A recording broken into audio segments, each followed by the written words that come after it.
জগৎ ব্রহ্মপুরে কি বিপদ ধেয়ে আসছে তা কে জানে। জেল হাজতে বসে আছে যুথিকা, আর যুথিকার সাথে দেখা করতে আসে প্রান্তিক। প্রান্তিক তাকে বারবার বলতে থাকে, তোমার এই অবস্থার জন্য কে দায়ী, শুধু একবার আমাকে বলো। প্রান্তিকের পিসি যুথিকাও বলে দেয়, কথার জন্য আজকে আমাকে জেলে আসতে হয়েছে।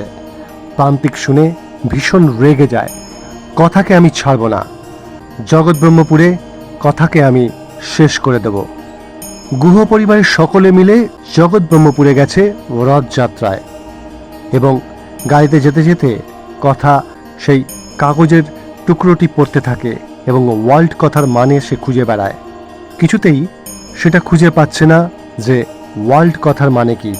শেষে অগ্নি চিরকুটে লেখার প্রতিটি শব্দের অর্থ মানে করে বলে দেয়, এবং সেটা শুনে কথাও বুঝতে পারে একদম ঠিক সে কথাই বলছে। রথযাত্রার দিন এক বিশাল বিপদ ঘনিয়ে আসছে গুহ পরিবারের সকলের উপর। কথা কি গুহ পরিবারকে বাঁচাতে পারবে? এই সমস্ত খবরের আপডেট পেতে দেখতে থাকুন বিনি পয়সায় বিনোদন।